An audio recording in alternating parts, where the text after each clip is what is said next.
নমস্কার বন্ধুরা, কেমন আছো সবাই? আমি তো এই গরমের মধ্যে মোটেই ভালো নেই, ঠান্ডা ঠান্ডা লেগে গেছে, গলায় খুব ব্যথা। তো তাই একটু আস্তে কথা বলছি, একটু ম্যানেজ করে নিও আজকের দিনটার জন্য। তো দেখো, আমি জেলি বানাচ্ছি প্রথমেই। তার জন্য কিছু পরিমাণে জল গরম করে নিলাম, তার মধ্যে দিলাম অল্প চিনি। এর মধ্যে ইউজ করব জেলি পাউডার, যেটা আমি তোমাদেরকে দেখিয়ে দিচ্ছি, যেটার নাম হচ্ছে আগার আগার। তোমরা যে কোনো মার্কেটে এটা পেয়ে যাবে, তাছাড়াও অনলাইন অফলাইন দু জায়গাতে এটা কিন্তু অ্যাভেলেবেল এখন পাওয়া যাচ্ছে। তো আমি একটা মিস্টেক করেছি কাজের মধ্যে, ভুল করে। তো কি হয়েছে, আমি আগার আগারটা ডাইরেক্ট দিয়ে দিয়েছি, এই জন্য আমার গুলতে একটু প্রবলেম হয়েছে। তো তোমরা কিন্তু ডাইরেক্ট দেবে না, জলের মধ্যে আগে গুলে নেবে, তারপর আগার আগার পাউডারটা কিন্তু অ্যাড করবে। এটা তোমাদের ঠান্ডা হয়ে গেলে জেলি জেলি হয়ে যেতে হেল্প করবে। তো যে কোনো জেলি বানাতেই কিন্তু তোমরা এই পাউডারটা ইউজ করতে পারো। দেখো, আমি তোমাদেরকে 3টা পাত্রের মতো দেখাচ্ছি, তো তোমাদের কাছে যেটা অ্যাভেলেবেল থাকবে তোমরা সেটাতেই বানাবে। তবে চেষ্টা করবে সবসময় ফ্ল্যাট কিছুতে জেলিটা বানানো, তাহলে খুব তাড়াতাড়ি বসে যায়। তো তোমরা এরকম বাটিও ইউজ করতে পারো, যেটার মধ্যে প্রথমে আমি লিকুইডটা দিয়ে নিলাম, আর তার মধ্যে 1 ড্রপ দিলাম ফুড কালার। ফুড কালারও কিন্তু অ্যাভেলেবেল এখন পাওয়া যায়, অফলাইন অনলাইন দু জায়গাতেই তোমরা পেয়ে যাবে। ফুড কালার দেওয়ার পর আমি এক সাইড করে সরিয়ে রেখে দেবো। তারপর অ্যাড দেবো একটা প্লেটের মধ্যে ওই লিকুইডটা। তারপরে দিচ্ছি আবার 1 ড্রপ ফুড কালার।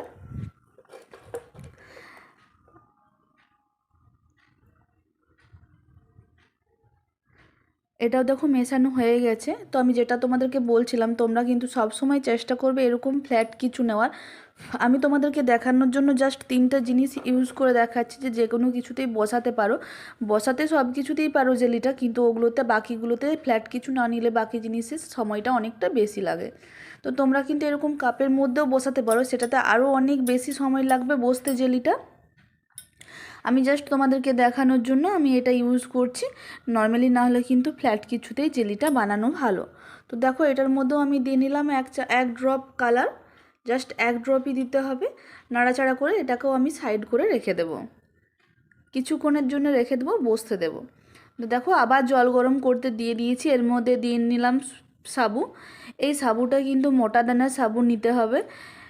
যে বাজারে যে পাতলা একটা দানা সাবু পাওয়া যায়, মানে পালস সাবু বলতে পারো, বিশেষ করে পালস সাবুটা কিন্তু নেওয়া যাবে না। সাবুটা নো ডাউটলি খুব ভালো, কিন্তু ওই সাবুটা পুরো গলে যাবে, আমার গলে যাওয়া সাবু লাগবে না, একটু দানা দানা থাকতে হবে। দেখো, জাস্ট এরকম যখন থাকবে তখন গ্যাসের ওভেনটা বন্ধ করে দিতে হবে, আর একটা স্টেনারের সাহায্যে পুরো সাবুটা ছেঁকে নিতে হবে, লিকুইডটা বের করে দিতে হবে। তো দেখো, এটা বানানো হয়ে গেল। আমি এবার যাব থার্ড প্রসেসে। আমি বসিয়ে নিয়েছি 1/2 লিটারের মতো দুধ। দুধটা যখন কিছুক্ষণ গরম হয়ে যাওয়ার পর, মানে ফুটে আসার পর, আমি এর মধ্যে দিয়ে নেবো ম্যাঙ্গো 1 চামচের মতো mango flavour custard powder. Custard পাউডারটাকে আমি আগে অল্প একটু দুধের মধ্যে গুলে নিয়েছি। কাস্টার্ড পাউডারটা দেওয়ার পর আমি একটু ভালো করে নাড়াচাড়া করে নেব। নাড়াচাড়া করার পর এটা আমি আবার কিছুক্ষণ ফুটতে দেবো, যতক্ষণ না পর্যন্ত এটা একটু ঠিক হয়ে আসছে। খুব বেশি সময় লাগবে না, 1-2 মিনিটের মধ্যেই দেখো বুঝতে পারবে জিনিসটা কালারটা অল্প ঠিক হয়ে আসছে। আমি কিন্তু এখানে কোনো চিনি ইউজ করছি না। তোমরা যদি মিষ্টিটা বেশি পছন্দ করো, চাইলে কিন্তু এর মধ্যে অল্প চিনি ইউজ করতে পারো। দেখো, উপরে খুব সুন্দর একটা সরের মতো পড়ছে।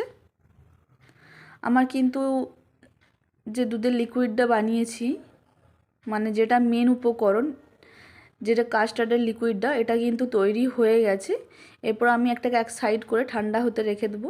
দেখো, প্রথমে আমি প্লেটেরটা তোমাদেরকে দেখাচ্ছি, কত ইজিলি এটা বসে গেছে একদম।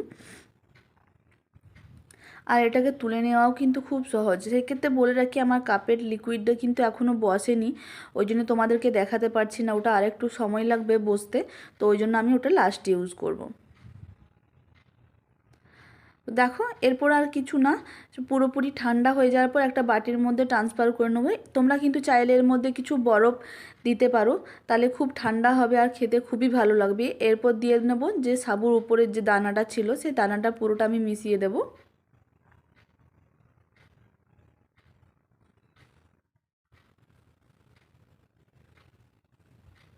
তো একটু নাড়াচাড়া করে মিশিয়ে নেবো। আসলে আসলে সাবুটা যখন একটু রাখা হয়, তো ওটা কী হয়, বসে যায়, তো তাই মেশাতে খুব বেশি প্রবলেম হবে না, একটু জাস্ট সময় লাগবে। এরপর আমি দিয়ে নিয়েছি সমস্ত জেলিগুলো।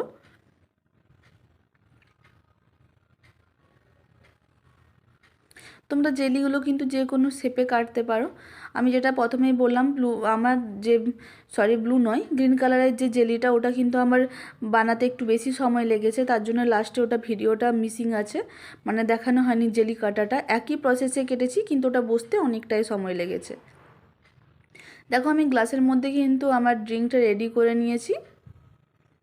আমি কোনো বরফ ইউজ করছি না, যেহেতু আমার ছেলে খাবে। অলরেডি ঠান্ডা লেগে আছে, আমারও লেগে আছে, তো তোমরা কিন্তু চাইলে এর মধ্যে ঠান্ডা একটু বরফের টুকরো দিয়ে নিতে পারো। তো দেখো আমার জেলি কাস্টার্ড কিন্তু রেডি হয়ে গেছে। খেতে অসাধারণ লাগে বন্ধুরা, আর বানানো খুব ইজি। রিকোয়েস্ট করবো একবার বানিয়ে খাও, আর কমেন্টে জানিও তোমাদের কেমন লাগলো। তো আজকের মতো ভিডিও এখানেই, দেখা হবে পরের একটি ভিডিওতে।